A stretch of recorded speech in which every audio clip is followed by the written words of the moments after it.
Hey guys, Matt here, back for another T-Talk Raw. That's the Transformers Talk Raw podcast here on YouTube and Spotify. Thank you guys so much for joining us. We have a little bit of news today.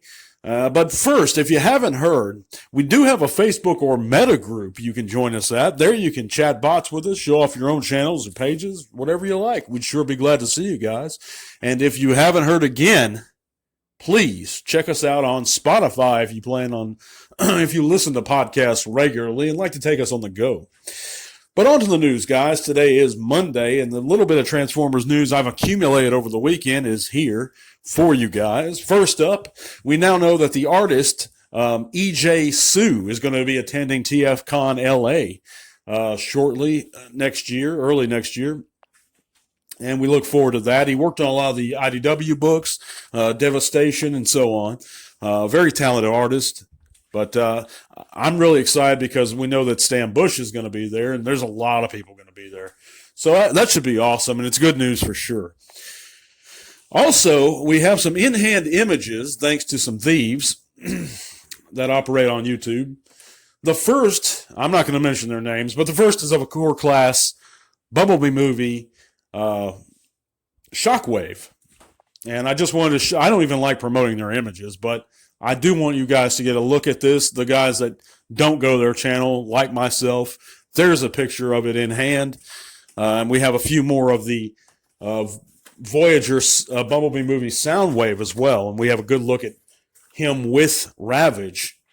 And although I really do enjoy the look of this Soundwave, the more I truly examine it, the less high I am on it personally, because it's not Siege compatible. They could have easily made it Siege compatible, and I don't think it is anyway. I know that the cassettes, and I use that term loosely, they're more like squares, are a lot thicker and larger than the Siege cassettes. So I'm not sure if it could also accommodate Siege cassettes. I hope it can. But I'm not sure about that. And I also don't like the alt mode. I don't know what it's supposed to be. It's more or less a shape. But if you guys enjoy it, that's fine. He does look good. I may get him, but I may not now, personally. But he does look good in robot mode. I'm not going to say that. But the last bit of news we have is Hasbro has actually filed a patent for a locking mechanism that they're going to implement on some of their Transformers and G.I. Joes moving forward. And I'm guessing as soon as they streamline this patent and this technology, we probably will see it with Legacy and some later lines and figures next year, possibly. Or maybe even the year after that. It may take a little while still. But they did file the patent, and it's supposed to be, it's very interesting because, and I'm not too sure on the tech of it, but I from what I understand in the article I read on TFW, and you can head over there and read it yourselves, guys, but from what I read and understand, there's actually supposed to be some sort of peg located on the figure itself that locks it into the package. And of course, this will affect the mold and sculpting of certain figures, but maybe they can design their toys in ways where that can be less obvious. But I think it is an intriguing idea to deter theft and those guys that like to replace figures in their packages and return them. They'll put a lesser figure in and bring it back to the store. And this has happened. This happens quite a lot, a good number of times. I see these posts in social media where guys do it often, and that's a shame because that is straight up theft, and there's no excuse for it anytime.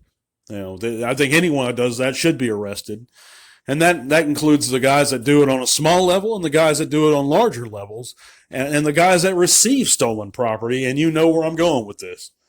Also, I do intend on contacting Hasbro again regarding the thieves who operate on YouTube.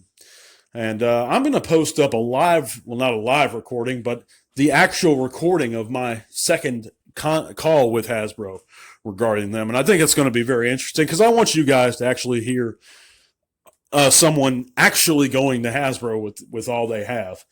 But I'm going to do that sometime next week. Just been kind of busy at work. But that is it for the news, guys. And I'm sorry to go off on a little rant there, but that is it for the news. I hope you guys are having a great Monday. We're going to be back on Wednesday with another T-Talk Raw. Please keep listening, guys. I know my segments aren't too long, and I try to keep them short and interesting for you and not ramble on and on for 45 minutes to an hour and a half like a lot of guys do that do have Transformers podcasts. And I think it's kind of fresher and interesting that way.